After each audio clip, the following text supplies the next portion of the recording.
What's up, Blueprint family? Thank you all for joining us tonight. It is Marriage Fit Friday. Yes, we made it to the weekend. Congratulations. How y'all doing tonight? As we let everybody get on in, we're running a little late, but let everybody come on in. Exciting show. It is a Friday, so hopefully everybody is getting settled in from a nice day. Long week of Mm-hmm. work. Yep. Getting the chance to relax. I think this is a great topic for tonight, though. Gonna make you think a little bit. Yep. The topic, the real connection between thoughts and relationship. Yeah. So, just positive thinking, all of the above, and more. So, as Yeah. always, this is a live call-in show. So, for those who want to ask questions, provide comments, new topics of their choice, or if they are struggling to find answers on their own, by all means, we do welcome you all to please join in. So you can either join in through the comment section. You can also submit questions anonymously at www.wifeconomics.com/submit a question. And or you may also too join us, like I said, live chat, video, all of the above. Yep. Yep, this is such a loaded topic.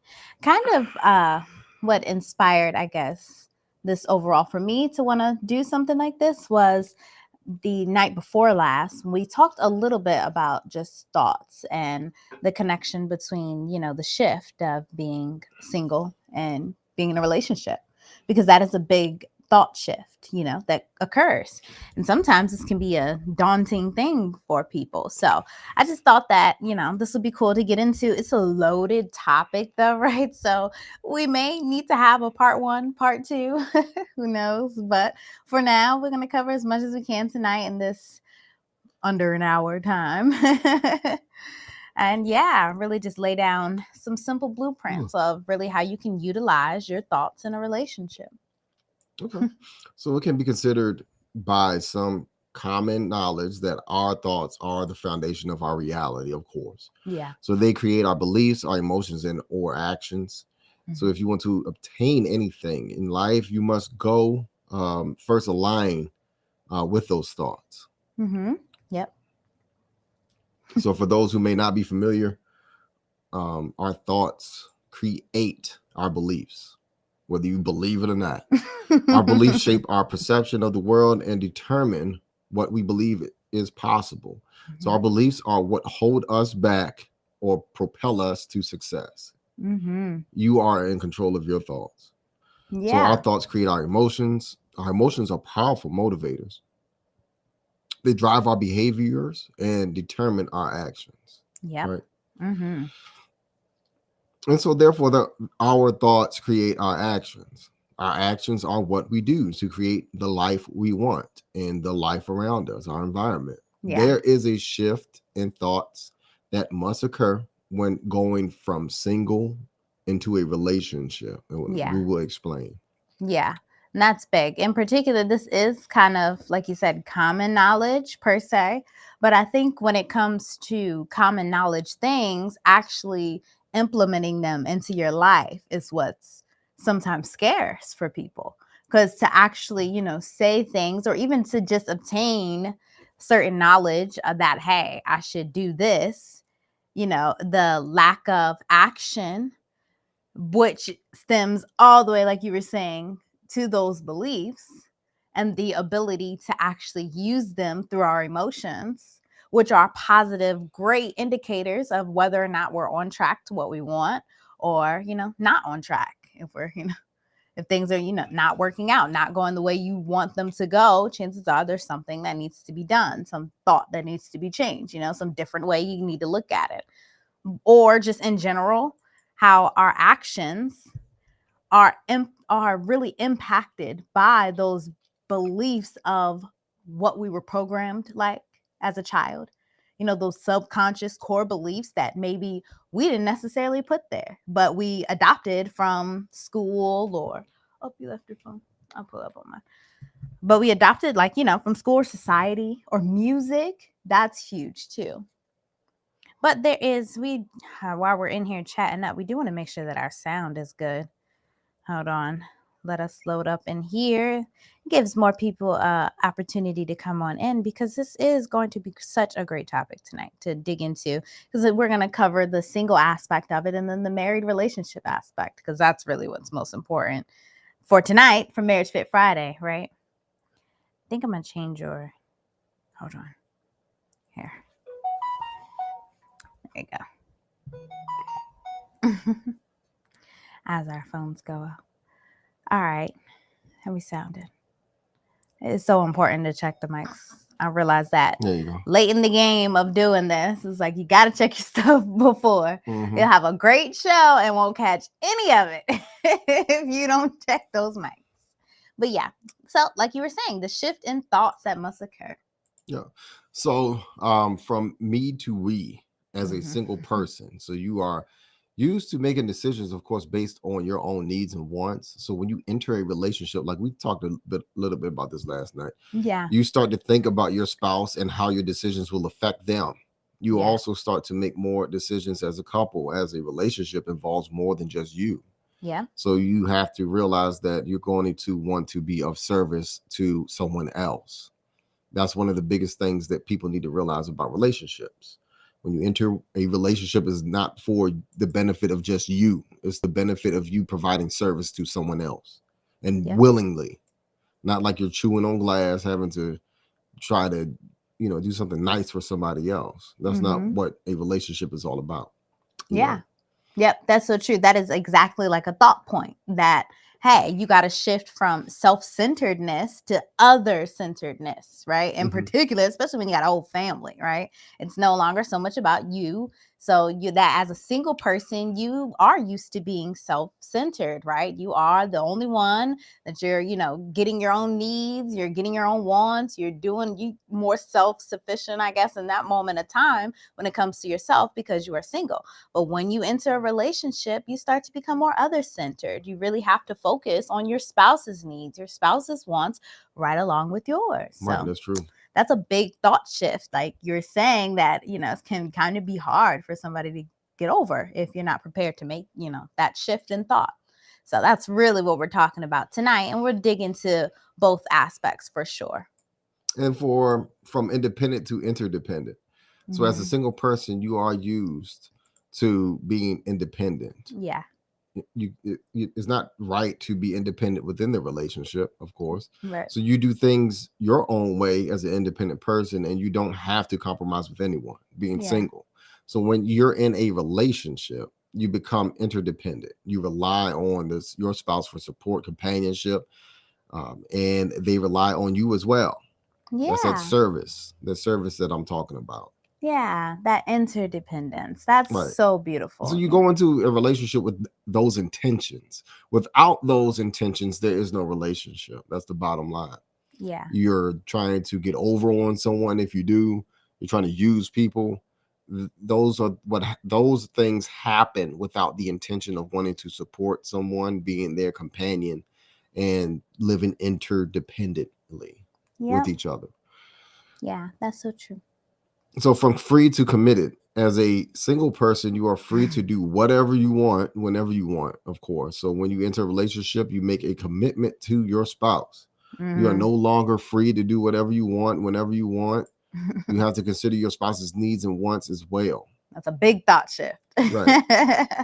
That's certainly a big thought shift, but it's worth it because now you know that you have someone that you're spending life with, you're doing life with, Mhm. and being that you're tied now to somebody. So it's super important that you're acting like it. And, of course, you're free to be an individual. Right. That's certainly fine. You can have your own hobbies. You can have your own, things you do. That's totally cool. And that's certainly encouraged, within a relationship. But you are still very much committed in thought first to, hey, I got a spouse. I wonder what they think about this. I wonder what they could need at this moment in time. I wonder if I should be considerate of them. I think, what's coming to mind? We have never done a show on consideration. That might be something to explore, like No, what that yeah, I agree. could look like, Right. Yeah, because a lot of that's one situation to where a lot of relationships don't even begin because of the lack of consideration of Yeah. other people, whether it's the way you dress, there's a whole show with the way you dress, the things that you say, your intentions, your mannerisms, believe it or not, on dates and things like that. How considerate are you? Yeah. That is a impression that you're leaving upon somebody, especially when you're dating, Yeah, for throughout sure. life altogether, so. Yeah, plays a big part in a relationship. Oh yeah, Big, most big part. definitely. Big part. Also, you have the shift from short term to long term. So, as a single person, you're certainly, well, not certainly, but you may be more focused on those short term goals, right? You're more making your lists, checking it twice, checking it off, doing your thing, short term goals. But when you enter a relationship, you start to think more about the long term, right? So, do you want kids? Do you want, where do you want to live together? Where do you want to, do certain things together? What do you want to achieve together? All of these things are more future minded because you have to be considerate of that as well. Like, hey, I'm building a life with someone, so let me think long term. How, can I make shift in my career, or, maybe within the family? It's a whole bunch of thought changes that go along with, from short term to long term. Yeah. So from uncertainty to certainty. So as a single person, you may be uncertain about your future. When you enter a relationship, you start to feel more certain about your future. Hopefully. Yeah, hopefully. You know Certainly. that you have someone to share your life with, of course. Yeah. So certainly when you're married, right? Yeah. Well, yeah. As long as you are committed, both of you are committed, then you Yeah. can look forward to a future with someone, of course. But yeah, that's the bottom line. Certainty and uncertainty as a single person. Yeah, I say that only because there can be a fair share of uncertainty if you're in like those long-term, not quite established Right.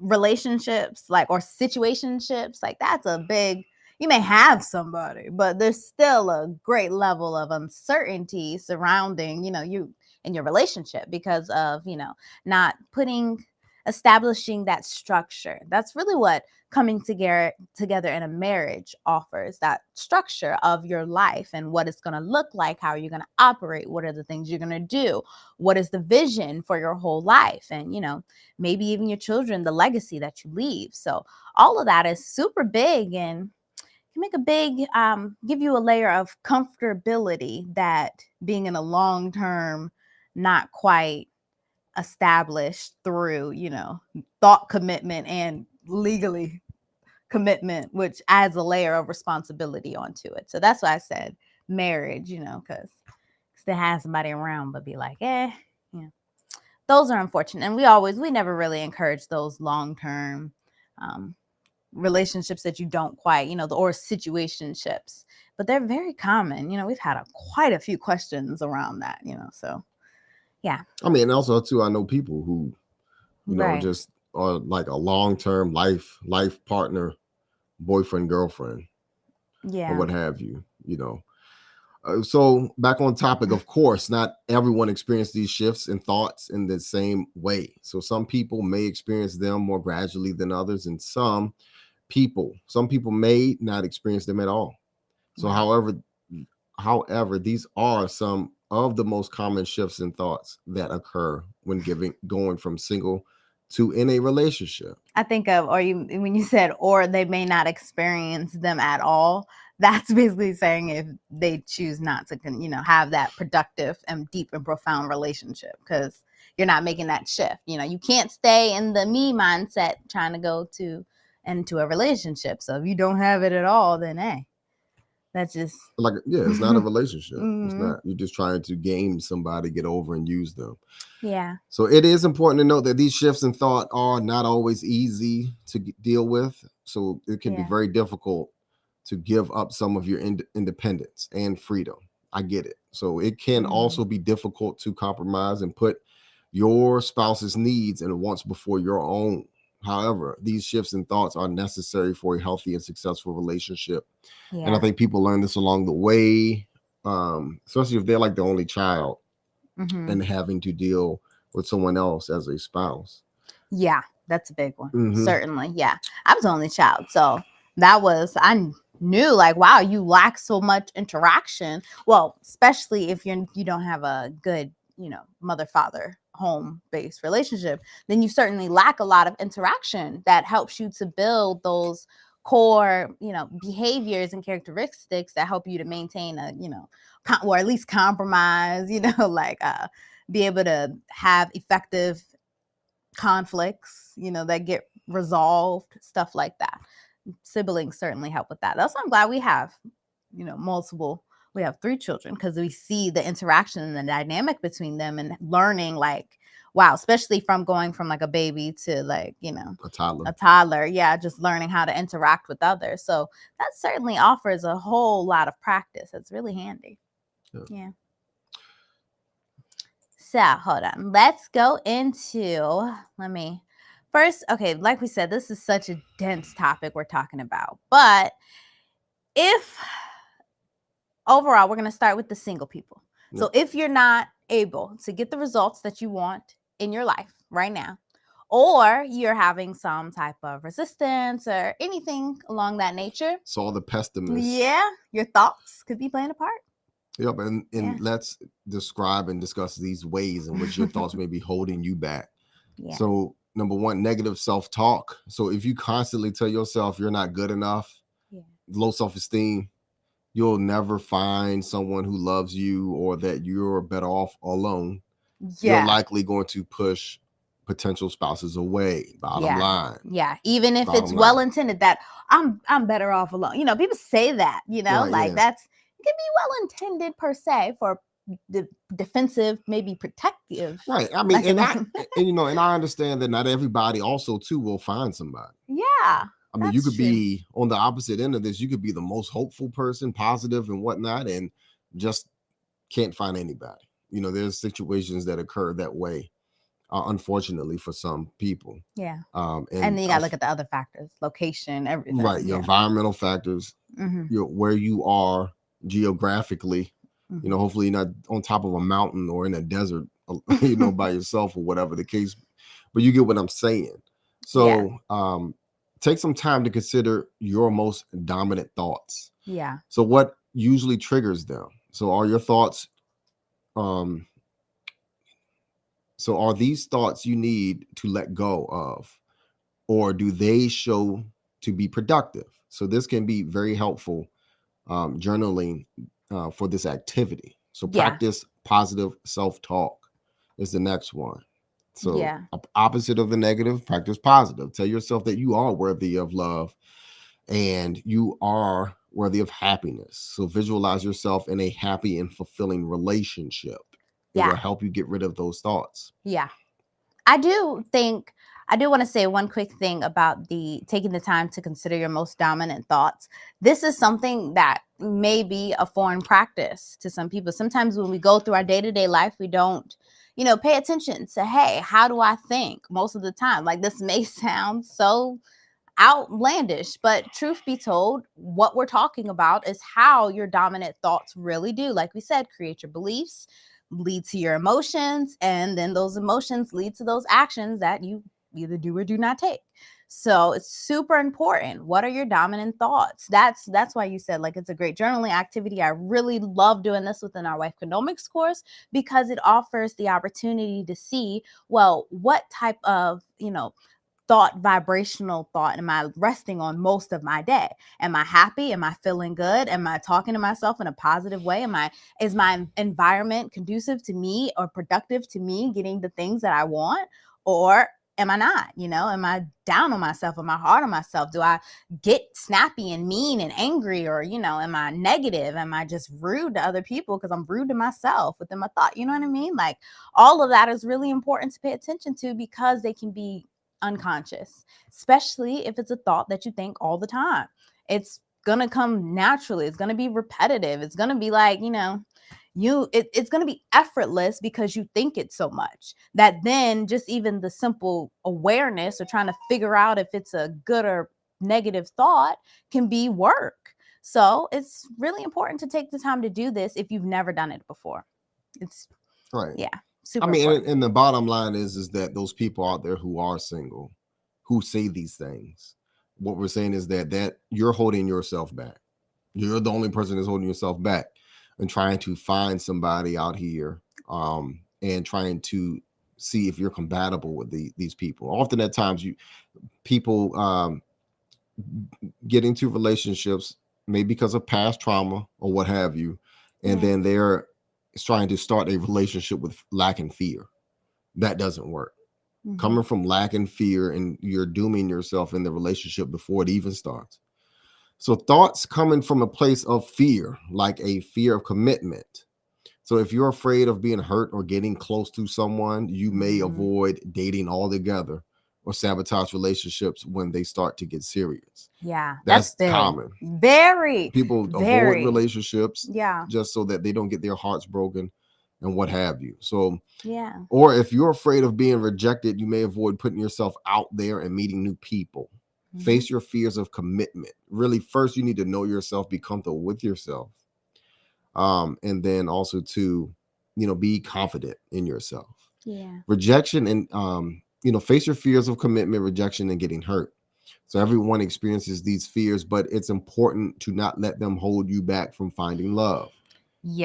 And being in a committed relationship. You are the only person who's holding yourself back by having these negative thoughts. You can control your thoughts. Yeah, that's so true. So it's important to remember that everyone gets rejected at some point in time, and it's not a reflection of your worth. It's not. It really isn't. So be open to meeting new people and giving them a chance. Believe that you are capable of finding the right person for you. Yeah, think more thoughts of there are great people out here. There are great women out here. There are great men out here. Also, but also to align yourself in the right place, like we said before. You're not going to have a high probability of finding someone that really can cater. Well, not cater, but more so that you can basically, be in a relationship with, if they're in like the club, or if you live in a bad neighborhood or what have you. So you have to be very, specific about a place, the place and time. Alignment has a lot to do with this, and trying to find somebody who is right for you.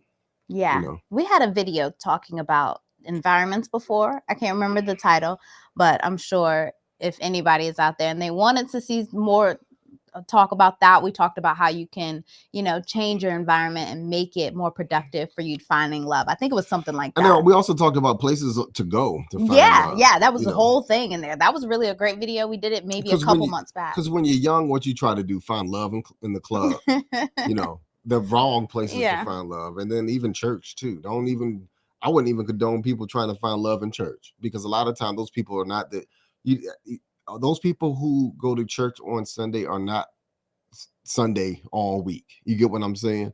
That is not them. That is not their personalities. You may share common interests, which is your religion or what have you, but got to be careful. Right. Just be careful about that. Be discernment, even with those people. And then, going to church and having a relationship there is like having a relationship at your job. There's going to be more than one person who knows about your relationship. Trust me. So unless there's like maybe a really well put together like singles ministry or something. Like where they offer you like counseling and they're supportive. If there are churches out there, which I have seen some like that, then certainly pursue churches like that. Very few though. Yeah. Unfortunately, which should be the place where, people come together to have relationships. It might be a liability thing, because they don't want to be the fault of something that goes wrong. And I've seen people in church. What you mean? You're supposed to be there for like all of that. Yeah, isn't that what people go to? Deacon Jones is a player, and he's in the singles ministry, and he dated two of the women that's in the singles ministry, and then he get called out for it. You know what I'm saying? That's your singles ministry. Because I always thought that was a good thing. Thinking about it, never participated in something like that, but. Right. I always in that video that we said, from guys, go to a bookstore, go to bookstores, women who have discipline, reading, who like to acquire knowledge. Yeah. Yep. I hung out a lot in bookstores all the time. And then for women, Lowe's, Home Depot, men who are crafty and skilled and creating things and doing work with their hands. Oh, I thought of another one. Cabela's. Go into a outdoors. Yeah, Cabela's, or maybe even a Tractor Supply. Just a possibly. thought. I Just a mean, thought. and then your probabilities of finding a man who can Do some be stuff with his right, be helpful yeah. and skillful is Mhm. very high in those Yeah. places as opposed to going to the club or a bar somewhere. So, Yeah, so true. all right, well, back on topic. Thoughts of unrealistic expectations. If you have a Yeah. list of unrealistic qualities that your ideal spouse must have, you're setting yourself up for failure. And It's disappointment. right. It's Lots of it. important to be realistic about your expectations and how to focus on finding someone who is a good fit for you. If you don't know whether or not you have realistic expectations, talk to somebody of the opposite sex, probably at work, your coworker, and let them know that, hey, I'm looking for this type of person that does this, is this tall or whatnot, and makes this so much money.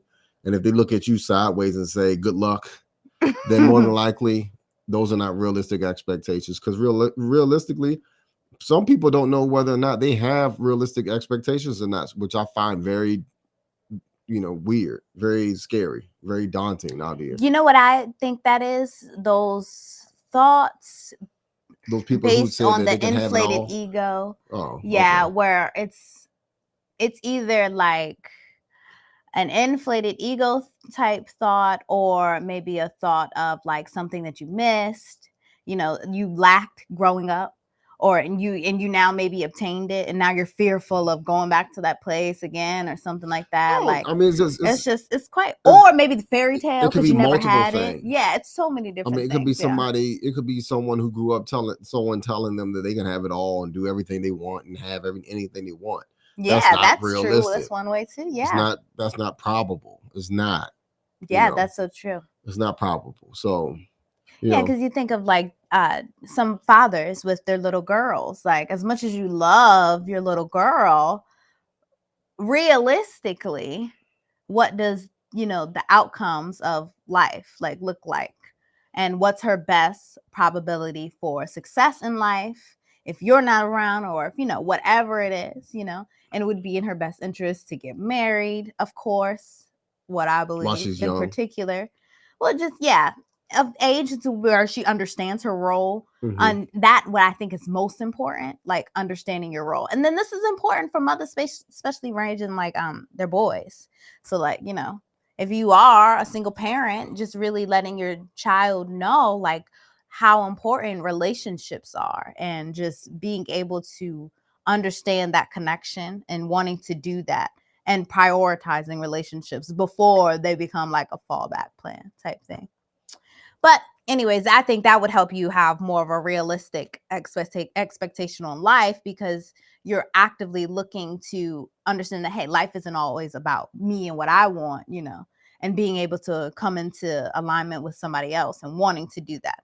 And I think the earlier too, you're able to bring your thoughts into alignment of, hey, I want to have a spouse. Because I always think about like, for me in particular, I knew I wanted to be a wife, very young age, no question.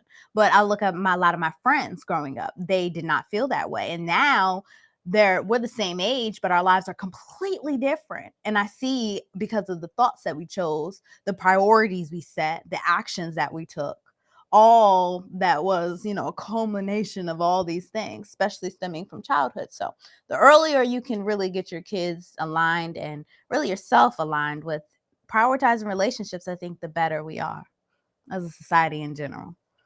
Yeah. But we digress. We digress a bit. But those were realistic expectations. So, yeah. Next, thoughts stemming from past relationship trauma. So, if you've been hurt in past relationships, or any relationship, family relationships, friendships, or intimate relationships, Yeah. it's understandable to be hesitant to open up yourself to love again. So, however, if you're letting your past trauma hold you back, it is important to work through it. So talk to a therapist, counselor, somebody, Yeah. because all you're going to do is carry this extra baggage into your new relationship, which you're doing damage. You're causing that relationship undue hardship early, And it's unfair for yourself right. too. It will create feelings of distrust, feelings of lack, fear, all of that, and it will perpetuate through that relationship. So you don't want to do that. So Yeah. you want to make sure that you can talk to somebody, try to make yourself as whole as possible before you get into a new relationship, because that's only fair. Yeah, we talk about that a lot. So certainly dive into our other videos on that. But as we finish up with our single thoughts, sometimes if you have those busy thoughts, right, in general, if you're constantly busy with work, school, or other commitments, you may not have the time or the energy to date because your thoughts just are all over the place and you're not prioritizing that love in your life. It's an honest thing, especially in this economy when people got to work, sometimes your thoughts need to be more on making sure you got that money coming in. So I get it. I totally understand. But it is important to make time for your love life, right? You have to get your thoughts in alignment for that, for even if it's only a few hours where you can get a date in or meet some people, have a conversation, reach out, little things like that could really make a world of difference on who you meet. Yep. And then picky thoughts. So if you're too picky about who you date, you may be limiting your options, and what you're doing is lowering your probability of getting married. So it's important to be open to meeting new people and to give them a chance, even if they don't seem like your perfect match on paper, or whether it's in physical, their physical characteristics and their physical traits. Yeah, that's so true. I was thinking to be positive about that. The Right. people coming in your life. Right. But I understand that people have, you have, particular prejudices. So there's, type of women you won't date. Is that the right word? Preferences. There you go. Prejudices. Thank you. We all have preferences. We all like, ice cream, for an example. I like vanilla ice cream. Someone may like chocolate or strawberry. It depends on what day it is. I might like strawberry. So I get that, So, and I'm not, if there's a type of person you just can't date, I get it. I get that. Yeah. So, yeah. But at the same token, you don't want to narrow it down to just one type of person or what have you. So gain all the knowledge you can on what a good and bad spouse looks like, so that when you meet someone, you can trust your intuition. So if you feel good about the connection that you have with them, give them a chance. Yeah. So don't overthink things or let your fears go into that way. Yeah, and just mess that all up. That's so true. I think that's important too, and not have judgments about people, be too quick to, judge someone or, in particular, allow the interaction to give you the heads up of whether or not this is something I'm willing to pursue further or something I'm not. But again, I always like to say, gain that knowledge, because if you don't, then sometimes you can't trust your intuition, right? Because you don't know enough about it. So that's why it's super important for you to gain all the information you possibly can. I think, honestly, that's why probably for this first year, we will keep going Monday through Friday, because it's just the information, right? Like getting all this information that you possibly can, so that then you're able to find trust in, your own intuition, being discerning and being able to be like, hey, I'm comfortable with my decision because I trust myself. I've gained all the knowledge. What is that? Julius's bed. Oh. Okay, sorry. I sent up. Hold on. I'll be right back. Okay. Hold on. Be right back. So, carrying on. Remember, our thoughts are powerful. So they certainly shape our perception of our relationships and marriage as well. So let's go over some ways our thoughts can benefit a relationship or marriage.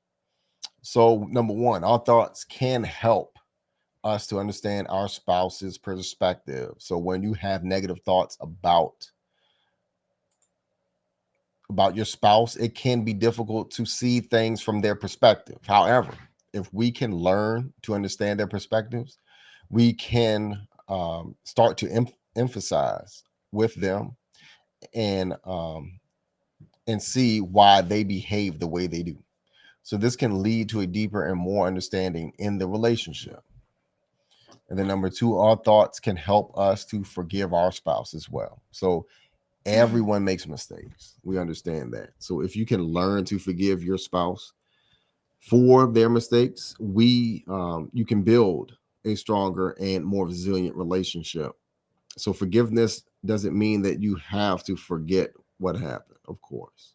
So it simply means that we can choose to let go of anger and resentment, and that we are the resentment that we are holding on to. So that takes help, that takes coaching, that takes counseling, it takes practice. Depending on what the mistake was. You're getting over, Right. Because often at times it can be very difficult depending on what that is. What are we talking about? The thoughts of Next page. Yeah, your thoughts. Okay, your thoughts while you are utilizing for a relationship. Yeah, and in your marriage. Yeah, these are big. These are super big, and certainly a shift, like we were saying, that you had to make from that single mindset to the thoughts of a committed mindset. So in particular, your thoughts can really help you to communicate in a more effective way. And this is super important for a relationship and to be successful in general. But I really think when you are actively applying your communication skills in a relationship, you get better and better with them. So that's why they say, what's your relationship skills like? Because if you've been single for so long, it can be a lot harder, especially when it comes to communication. Because you certainly can learn to communicate in a super effective, positive, and uplifting way. But let's be honest, you got to be deliberate about this when you're single. Sometimes if you're in a snippy mood and you ain't got nobody around you, you're not putting in practice being nice when you're feeling snippy. So it's just the reality of the situation. But being in a relationship can certainly help you to communicate in a way that's respectful by being mindful of your thoughts and even wanting to, hold positive thoughts and ways of using your words in a more loving way towards your spouse. So that's big. Yeah, but our thoughts can help us to appreciate our spouse more. So we often take our spouses for granted. However, Yeah. it can learn. However, we can learn to appreciate all the good things that they do for us. We can build a strong and more loving relationship. Seek out intimacy, Yeah. appreciation, gifts, things or what have you, in order to let them know that they are, loved. Or those simple thoughts of, hey, thank you for making my coffee this morning. Thank you for, leaving a clean towel for me, even though we're washing clothes. I don't know, random things where it may not be something that always takes place, but you notice that your spouse does it. Speak up about it. Don't hold it in. Or maybe even the things that they always do that you don't say, thank you about anymore. Those things matter, especially if you want them to keep doing it. Sometimes you take that for granted and then they slack up too, because they're like, she don't really care about this, or he don't really care about this. So be sure to be thankful and show that appreciation. That's a real big way of showing your love in particular. Yep, and our thoughts can help us to be supportive of our spouse. So everyone needs support from time to time. So if we can learn to be more supportive of our spouse, we can show them that we care about them and that we are there for them as well. Yeah. So our thoughts can help us to be more affectionate with our spouse as well. So that intimacy, physical touch is important for our relationship. It helps it to grow. So we can learn to be more affectionate with our spouse. We can show them how much we love them and care about them. Don't be scared to be so, affectionate and showing the softer side of yourself in your relationship, letting that guard down, letting that, what do you call it? Persona. When you let your guard down, being vulnerable. Yeah. Be vulnerable in your relationship. Our thoughts can help us also to create a positive and loving home environment. Yeah. The home should be a place where we feel loved, safe, and supported and find peace. So if we can learn to create a positive and loving home environment, we can build a stronger and more fulfilling relationship with our spouse, stronger communities as well. Yes, certainly. And that's really big in this time. So yeah, those are in general how we are supposed to utilize our thoughts to help create that, great relationship for us, because it's not just gonna happen out of nowhere. Great relationships don't just, they require work. And like we said earlier, it's a shift in thought that you have to have the want, the willingness to do, and actually the action behind it too. Right. So certainly be wanting to do some of these things, because if you don't, we go into the negative for a little bit before we head into some tips for how you can actually do these things in a more positive way, utilizing your thoughts in your relationship. But first, we always got to bring awareness to what would happen if we don't, right? So if you don't, your negative thoughts can certainly lead to more self-fulfilling negative prophecy. I knew that was coming. I'm tired. Prophecies. So if you are in a situation where you are just expecting things to go bad, you're just like, oh, this relationship is doomed. Or even worse, this all the men I meet. What was the last question we had? I remember the guy. She was like, all the guys I meet are, shady. I think that's what she said. Mhm.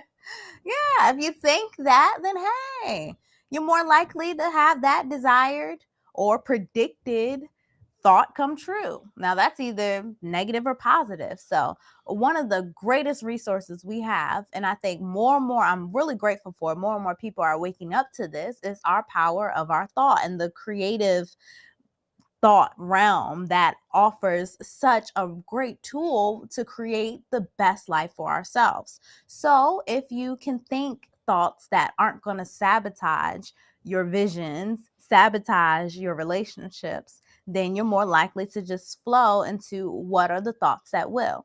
And this is certainly, a lot easier said than done. I will be honest about that, especially when thoughts are repetitive, like we said.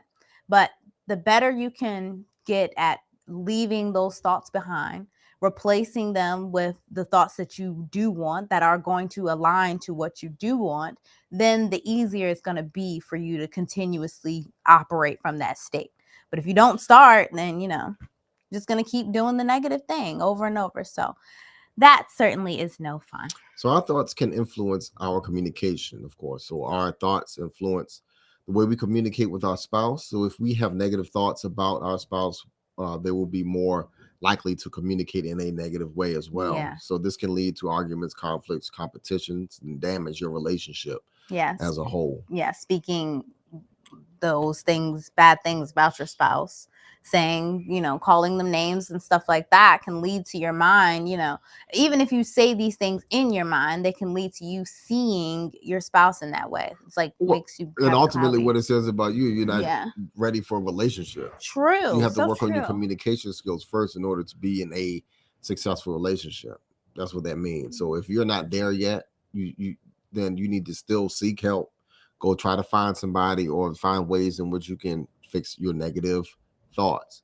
Yes. And then next, our thoughts can affect our emotions. Yeah. So our thoughts and emotions are closely linked. So if we have negative thoughts about our marriage, we are more likely to feel negative emotions such as anger, resentment, and sadness, of course.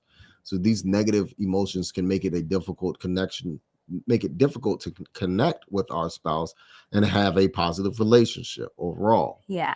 This applies also to the jealousy aspect, or the expecting your spouse to cheat aspect, or expecting your spouse to hurt you aspect. The fear and lack. Yeah, all of that really applies. Yeah, because it can create anxiety within you. And then you might start doing things like snooping, or, being suspecting that things are going on. So you're starting to act in ways that show that you don't trust them. All of that really certainly is impacted by the thoughts that you hold in your mind. And two, I think, like you were saying with the communication aspect, if you are already in your mind saying, I'm really upset with my spouse, I can't stand them right now, all this other stuff, then when your spouse comes your way, even if you want to move on from the whole conflict, you're going to stay in the conflict because your thoughts are still in the conflict. So even if you don't bring up the whole argument to your spouse, whatever you say to them is more likely to come off harsh, mean, I'm like, no, I don't want no dinner. But, something, it's just the way you would say things, even if it's not even related to whatever the conflict may have been or whatever triggered you to feel this way. So that's just important to really think about. And our thoughts can lead to negative behaviors. So our thoughts can lead to behaviors such as criticism, contempt, contempt, and defensiveness. Yeah. So these negative behaviors can damage our relationship and make it difficult to resolve. Um, Also, too, our thoughts can affect our physical health. Stress caused by negative thoughts um, can affect the relationship negatively as well. Your marriage can lead to physical health problems dealing with, if you have bad thoughts, negative thoughts. So these problems such as headaches, stomach aches, and insomnia. So these physical health problems can make it difficult to enjoy your relationship, of course. Yeah, mainly in particular, I think about often they say your mind is linked to your gut. So a lot of times you'll have that feeling, that gut feeling of, whatever, you just feel bad, you have a stomach ache, and it can be maybe because you had an argument with Right. someone, or you had a bad experience or something like Right. In full disclosure, this is not medical advice. It's that. not at all. Right. Don't be diagnosing your high blood pressure because you had that argument. No, yeah, but all seriousness, That's true. though, Yeah. we're not Yeah, that's medical so doctors, true. so But be aware that your physical health problems can make it difficult for, you to enjoy your life, like my husband was saying. And that's why it's so important to make sure that your marriage and your relationship is happy. So that way you're happy and healthy right along with it. and our thoughts can affect our mental health. So negative thoughts about our marriage can lead to mental health problems such as anxiety and depression. So Yeah. these mental health problems can make it difficult to function in our daily lives and maintain a healthy relationship. Yeah, we all hear about maybe you're off your game because you had an argument with your spouse or something like that, or you're off your game because something, you haven't been connecting with your spouse, talking to them, spending time with them.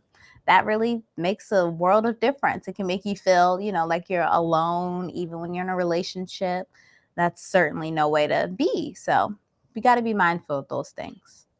Yeah, and on the other hand, positive thoughts about our marriage can have the opposite effect. Yeah. So they can create a positive reality, lead to self-fulfilling prophecies, influence positive communication, affect positive emotions, lead to positive behaviors, improve our physical health, and boost our mental health.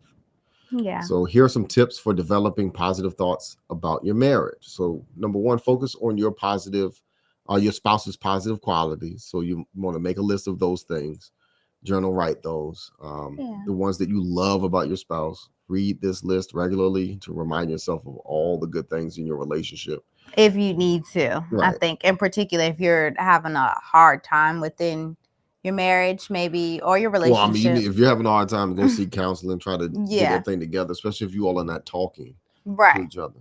Right. Yeah, because you certainly have to do that. But it's always nice to, especially if you're in the habit of journaling, if that's something you like to do, or maybe people write poems, songs, whatever it is. It's always nice to, have those things that remind you of your spouse, even if it's like your favorite song. I think of like songs that get you all mushy feely because you think about your boo, things like that. Those are great to go to things when you're kind of upset about your spouse, or you're feeling, not too pleased or not too happy for your spouse at that moment in time, because what it does is help raise your thought vibrational energetic pattern to kind of get you out of that negative discord that you're in, so that then you can think of a solution from a different space, not the same space that it was created from, but from a better space that will maybe have you thinking, oh, maybe I could have said it this way, or maybe we can try it this way.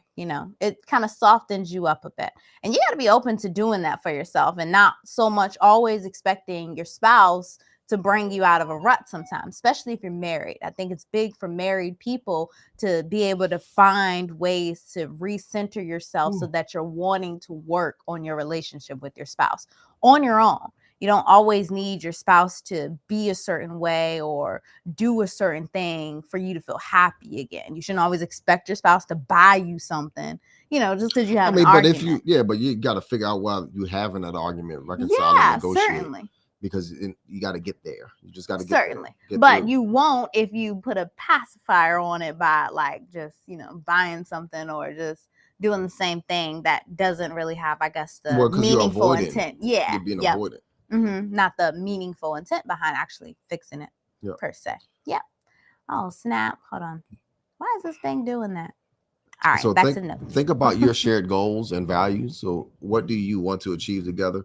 So Yeah, what is important to both of you? Think about your shared goals and values and how they can help you to see your marriage in a positive light.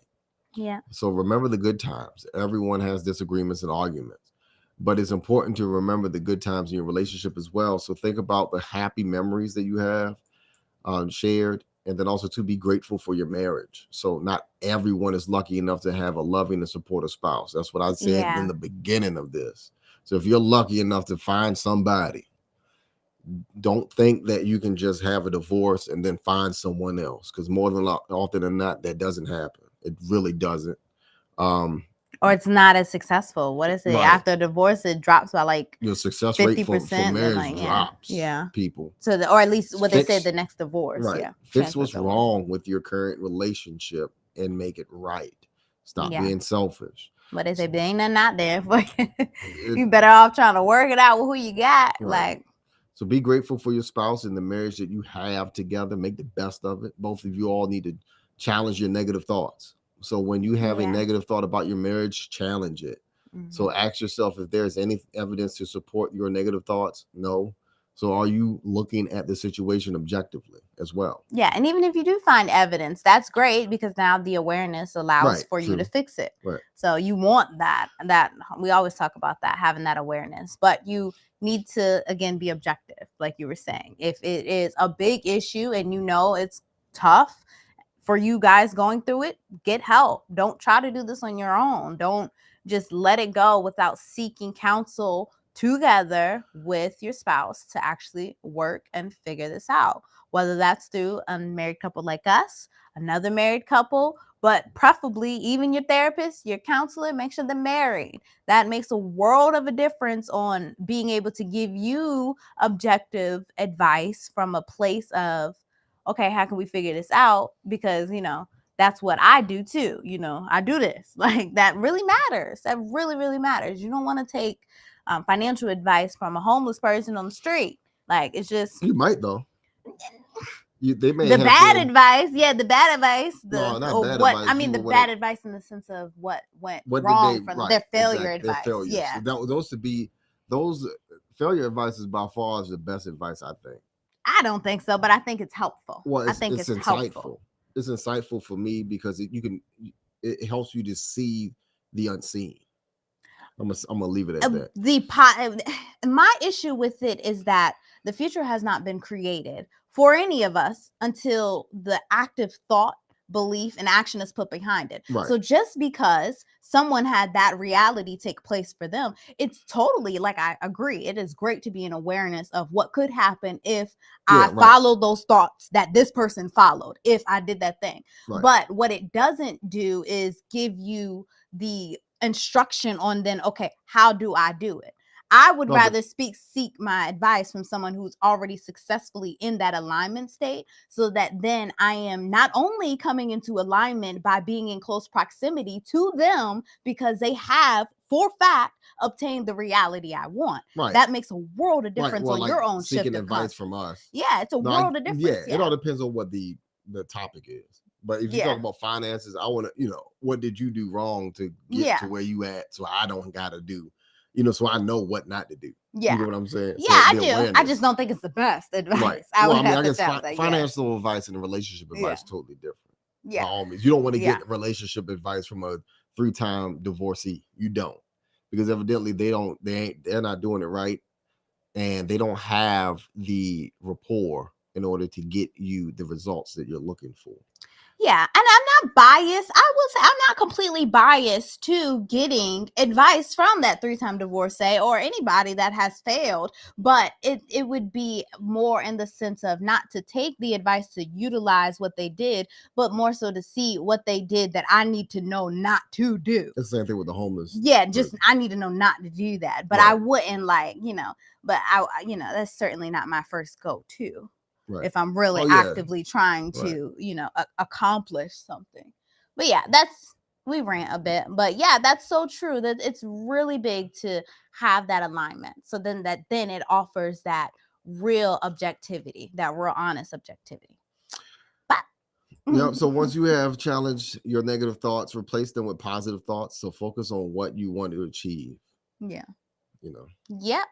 We talked about that. I think we even had a show on that before too. But that's a natural common knowledge thing, I think, with any type of thing that you're trying to do, because if you in particular want to achieve something, you certainly have to flip that thought that you're already thinking that's not allowing you to achieve it. You got to replace it with something else, because that's just what we're thinkers. You know, we have mind. That's the great thing that God gave us, choice to think and proclivity to Free consider. will. Yeah, to want to consider, and then focus in particular. So then once you, all right, so you figured out the thought and that you want to think, you got to focus on thinking that thought. You have to focus on actually setting that time out. If it's a new thought that's not something that you continuously or easily can reach for, you got to have those affirmations hanging up, or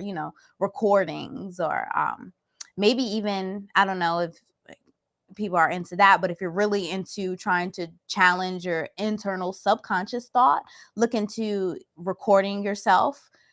If you can reach that vibrational thought feeling of that new thought that you want to have, record yourself saying it in that new space, and then listen to it while you're sleeping. It offers first your mind the ability to hear yourself. Again, it's really important that you match vibrationally your wanting to achieve that and actually believing that, because belief and emotions are big drivers of whether or not we actually believe something can happen. Because you can say I'm beautiful all I want, but if you don't genuinely believe, if it makes you sad when you say that, it's not of any benefit for you. But if you can record yourself saying this, your mind will actually start to believe, hey, I've reached this feeling, I've reached this thing I'm trying to obtain. And then subconsciously you can start to reprogram yourself. That's just a little mind hack that's really actually useful. I've done it a few times, and I know a lot of people that have done it. If you aren't able to record yourself, certainly listen to stuff while you're sleeping, the things that you want to listen to that can help you build your self-confidence or reprogram those habitual thoughts. So just some little things that you could really do. Yeah. So it's important to note that healing and sustaining a marriage takes time and effort. So this is no quick fix. However, if you can learn to control your thoughts and focus on positive things, you can build a strong and more resilient relationship with your spouse. You can. Yeah. And Yeah, do that is anybody have Friday any night. questions, topics, concerns, problems, issues? Thank you all for joining us. Anybody have anything that they want to say or add to the conversation? Yeah, it's certainly more we could have probably talked about, but I think that was a good rundown for generally. I think that was it. Yeah. It covered it. I mean, Yeah. So, Blueprint family, thank you all for joining us tonight. It is the weekend. Finally, we've made it. So, we hope that you all have a wonderful weekend. And if you all have any topics that you want us to cover, you can submit those anonymously at www.wifeconomics.com/submit a question. And we'll be more than glad to cover that topic for you. Or send a DM. We've got DMs before. Send DMs, all of the above, all of them. So with that being said, Blueprint family, thank you all for joining us, and you all have a wonderful night and a wonderful peace.